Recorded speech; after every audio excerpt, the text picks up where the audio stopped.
Saludos, saludos, Dios les bendiga. Este es el reverendo Antonio Valentín, aquí una vez más en Interpretación Bíblica.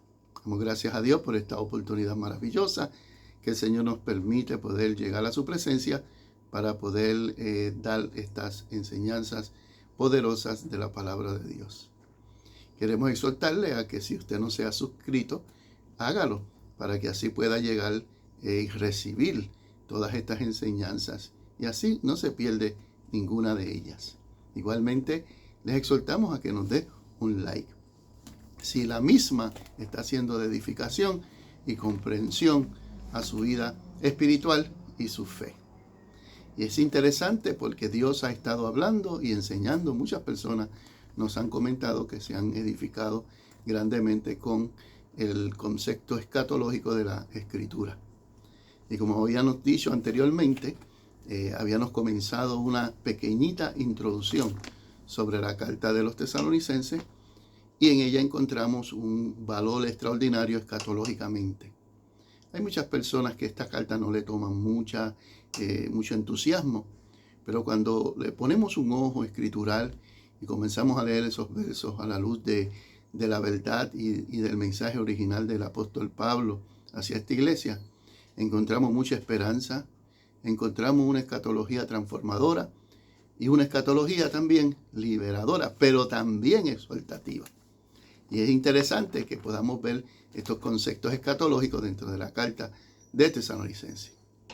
Antes de comenzar algunos versículos del primer capítulo, porque vamos a estar hablando sobre versos y versos en los programas sobre Tesalonicenses, con esa mirada hacia la parusia, hacia ese evento extraordinario de la consumación de nuestra salvación. Queremos decirle que realmente hay que analizar el contexto de la carta. Y es interesante porque buscando y analizando exhaustivamente sobre los acontecimientos históricos de la misma, podemos ver que esta iglesia fue fundada por el apóstol Pablo. En el libro de los Hechos vemos el apóstol Pablo llegando a Tesalonicenses y evangelizando.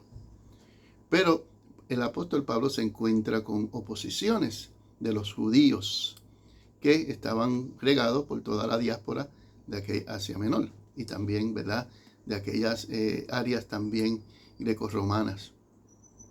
Tesalonicenses es parte de la Macedonia, aquella región, ¿verdad?, que Roma tenía también como un territorio conquistado. Había mucho comercio, había mucho movimiento, había realmente muchas formas de pensar, filosofías griegas, había un sincretismo religioso y allí pues el apóstol Pablo se encuentra con una gran oposición, no solamente de a los paganos, sino también de los judíos, esencialmente que se levantan contra él. Esto es debido a que el apóstol Pablo siempre que llegaba a alguna región, a alguna ciudad, él buscaba como un buen judío las sinagogas y allí llegaba el día del sábado y proclamaba el mensaje de la redención y la salvación de aquel que los judíos habían crucificado. Este tipo de mensaje del apóstol Pablo era un mensaje confrontativo. Confrontaba a la realidad, a los judíos que habían menospreciado y habían rechazado al Mesías. El apóstol Pablo tuvo que salir corriendo, como decimos aquí en Puerto Rico, de esa ciudad, dejando atrás una iglesia reciente, una iglesia donde no se había edificado fundamentalmente, doctrinalmente, como debía de ser, porque el apóstol Pablo tuvo que salir, ¿verdad?, de una forma rápida. La iglesia se quedó con algunas dudas. Había una atmósfera escatológica incorrecta y habían entonces algunos hermanos que tenían sus incógnitas y necesitaban más claridad y más luz, más doctrina hacia esos eventos. El apóstol Pablo envía a Timoteo allá a Tesalónica para saber cómo está aquella iglesia. Por lo tanto, la respuesta de Timoteo a Pablo era que la iglesia pues estaba pasando por algunas situaciones, como dije anteriormente, confusas. Pero no obstante, la iglesia era una iglesia que espiritualmente y muy llena de fe y de confianza en el Señor, donde el apóstol Pablo aplaude su búsqueda y su relación con Dios a través de su gracia. El apóstol Pablo en el primer capítulo, que vamos a leer algunos versos, él les alude a ellos, a que ellos son la iglesia escogida de parte de Dios. Comienza el apóstol Pablo a desarrollar unos elementos escatológicos y unos conceptos importantes dentro de su carta para esperanzar a la iglesia tesalonicense, y es muy esperanzadora para nosotros en el día de hoy también, que estamos llenos de tantas confusiones, estamos llenos de tantas incógnitas. Hay muchas escuelas escatológicas y muchas personas pues tiran de un lado para otro y determinando la fecha y el día que Cristo ha de venir, y realmente lo que han creado ha sido un pánico y han robado aquella paciencia digna de la iglesia para esperar a su novio en el momento que él decida aparecer para aquella transformación escatológica, hermosa y preciosa que esperamos como iglesia. La primera carta de Tesalonicenses le llaman la carta del arrebatamiento, y es un tema que vamos a estar tocando luego cuando lleguemos al capítulo 4. Pero aquí esta carta tiene varias cosas importantes. Primero, en el versículo 2 dice Pablo: demos gracias a Dios por todos vosotros, haciendo memoria en vosotros de nuestras oraciones, acordándonos sin cesar delante de Dios y Padre nuestro de la obra de vuestra fe y del trabajo de vuestro amor y vuestra constancia. Y dice así: en la esperanza en nuestro Señor Jesucristo. Y ese punto es sumamente bien importante, porque Pablo se está introduciendo a una de las características de aquellos que están esperando la parusia, están esperando ese acontecimiento de transformación y gloria. No están ociosos, no están sentados esperando que pase algo, porque hay personas que toman unas actitudes y unas posiciones incorrectas en relación a la escatología. Entienden que esperar al Señor es sentarse en oración, una vida contemplativa y alejándose de todos los deberes que deben de hacer, y se esconden como algunas sectas los están haciendo, que se van a las montañas, se van a sitios aislados, ahí crean unas comunidades y unas comunas para que allí ellos esperan en un rigor de santidad y de reglas externas la manifestación. Pero ese no es el propósito de la escatología. El propósito de Dios para la iglesia es que la iglesia sea funcional, que la iglesia sea una iglesia trabajadora, que la iglesia sea una iglesia constante en la esperanza de nuestro Señor Jesucristo. Y el término que está usando aquí es la esperanza de nuestro Señor Jesucristo, aludiendo a la salvación escatológica, la consumación, aquel momento donde seremos transformados y cambiados, porque seremos tal como Él es. Y es maravilloso poder entender esta escritura, porque Pablo ya está aludiendo a aquellos hermanos que están trabajando y están constantes en unas funciones evangelísticas, en unas funciones misioneras, pero también proyectándose en su bienestar propio y desarrollo humano. La escatología no nos invita a nosotros a destruir nuestra vida secular, sino a poder ser desarrollada dentro de la fe cristiana responsablemente.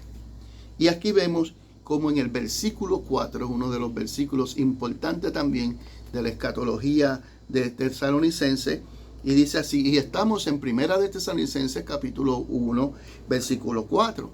Dice: porque conocemos, hermanos amados de Dios, vuestra elección. Y Reina Valera lo explica de esa forma, pero parafraseando, aquí lo que el apóstol Pablo les está diciendo a ellos, les está dando a ellos esperanza, porque hay personas que han perdido dentro de la iglesia la esperanza y se sienten inseguros por el tipo de mensaje que quizás que están escuchando o la enseñanza errónea, porque hay muchas personas por ahí que no aportan al crecimiento escatológico de las personas. Pero aquí el apóstol Pablo dice claramente: porque conocemos, él está diciendo, yo sé de ustedes, hermanos amados de Dios, vuestra elección. Está hablando aquí que Dios los ha elegido a ellos, y por lo cuanto Dios los ha elegido, Dios los ha protegido dentro de ese núcleo que es el cuerpo de Cristo, llevándolo hacia esa esperanza escatológica. Todo aquel que ha nacido de Dios es de Dios y ha vencido al mundo. Por lo tanto, hemos sido elegidos por el Señor. Cada creyente que está en la iglesia, que ha creído por la fe en el Señor Jesucristo, ha sido porque Dios lo ha elegido para esta salvación tan hermosa y tan grande. El concepto de elección es un concepto que ha tenido su discrepancia dentro de la teología cristiana, pero es un concepto que no podemos obviar.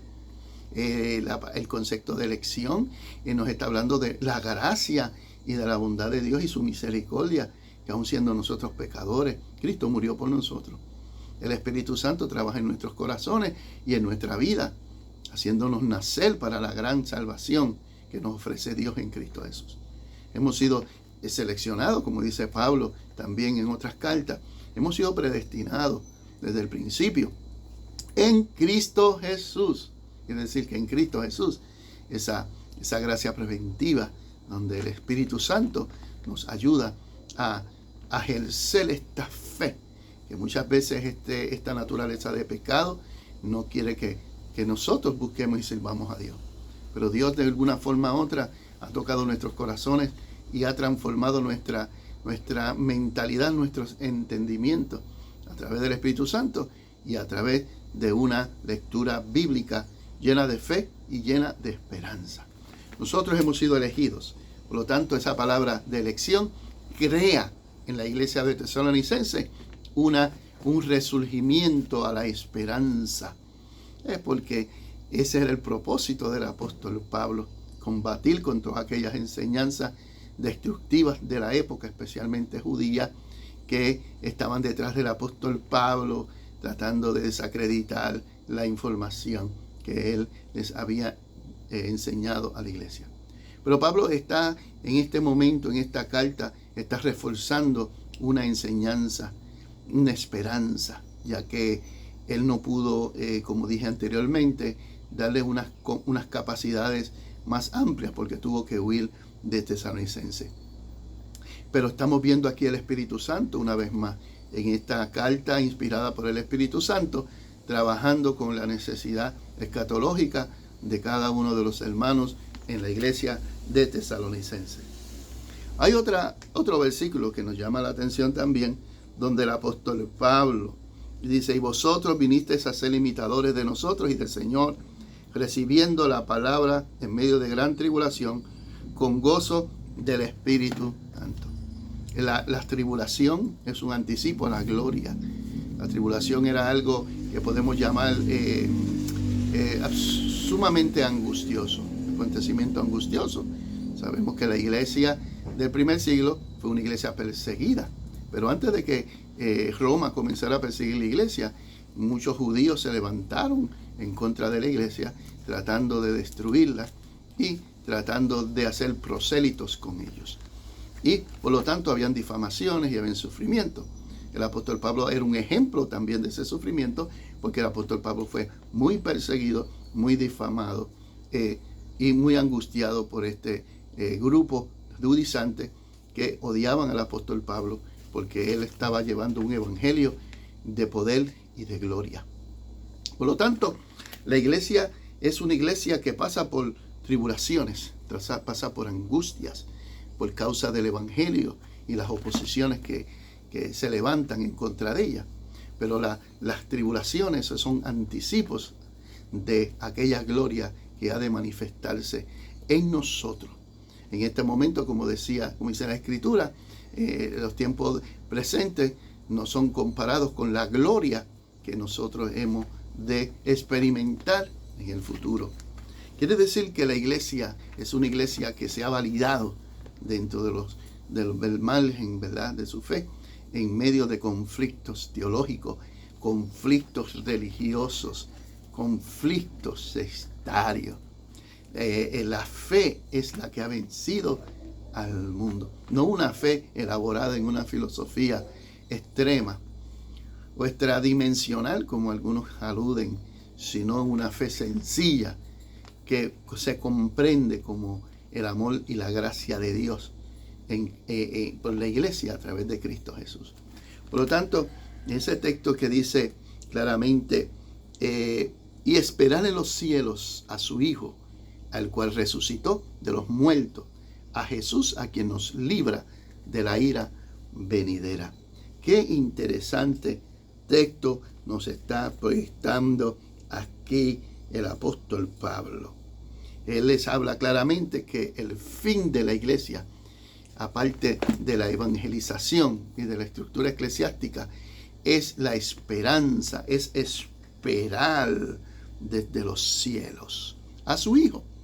Esto tiene una connotación, como dije anteriormente, escatológica, pero también espiritual. Por lo menos vemos en la constante enseñanza de Pablo, le dice, y de Juan también, le dice claramente a la iglesia que pongamos nuestra mirada en los cielos. No es que levantemos físicamente nuestros ojos hacia las nubes, sino, amados hermanos, se entiende que no está hablando de una forma metafórica y espiritual, que dice, debemos de poner nuestra mirada en la esperanza de que Cristo viene a establecer un reino sempiterno. Qué maravilloso poder entender esta escatología. La iglesia debe de evolucionar constantemente en esa esperanza escatológica. Esa esperanza escatológica nos invita a nosotros a santificarnos más, a separarnos más para Dios, a vivir más en oración, en sacar tiempo para Dios sin dejar de hacer nuestros deberes y responsabilidades familiares. Fíjese que la carta del apóstol Pablo nos invita a una responsabilidad. Debemos seguir predicando, debemos seguir enseñando la palabra, debemos de seguir orando, de reunirnos como iglesia, adorar al único y verdadero Dios. Pero también tenemos una responsabilidad porque tenemos que atender a nuestra familia, a nuestras esposas, a nuestros hijos.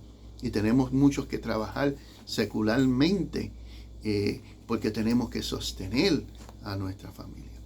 Aquí en la carta de Tesalonicenses, vemos a un Pablo que dice que en ocasiones tuvo que trabajar secularmente para no ser de carga a la iglesia. Pero después dice, y después se entregó completamente a la palabra del Señor, que también es un trabajo, ¿verdad? Que tiene su recompensa. Por lo tanto, la iglesia en Tesalonicense es invitada a que mantengan su mirada en ese evento poderoso. Esa es la espera de los cielos a su Hijo, cual resucitó de los muertos, a Jesús, y quien nos libra de la ira venidera. Fíjense, aquí hay triple enseñanza. Y con esto voy a culminar por el día de hoy. Un texto maravilloso, un texto hermoso, un texto ejemplar. Nos habla sobre esperanza, esperar, no desanimarnos, tener paciencia, mantenernos en una conducta del reino de Dios, separados para Dios, funcionales, unificados en ese cuerpo.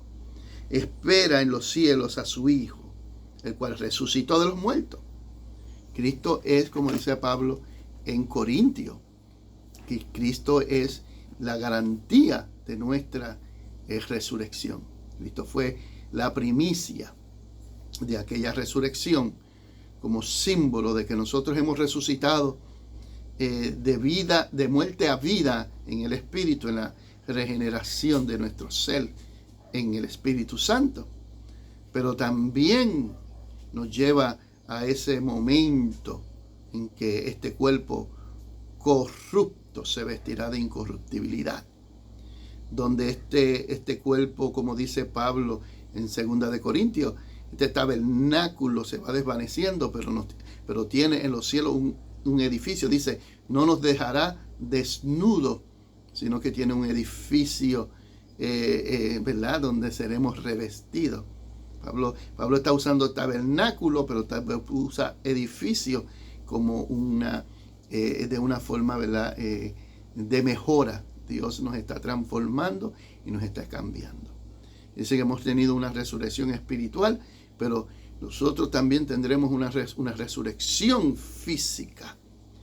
Algo que es parte de la doctrina y de la esperanza escatológica.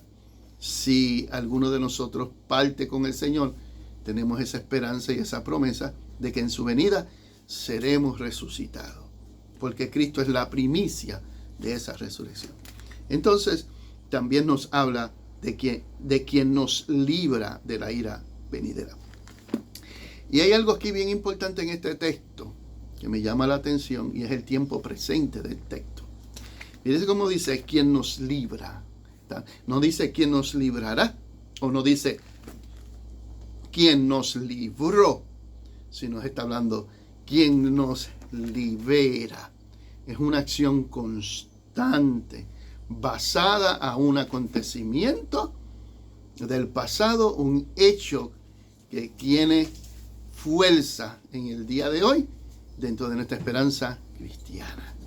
Porque ha sido Dios que ha librado a la iglesia desde mucho tiempo atrás, históricamente, de acontecimientos. La iglesia ha sido puesta en peligro para ser destruida por mentes enemigas de la cruz.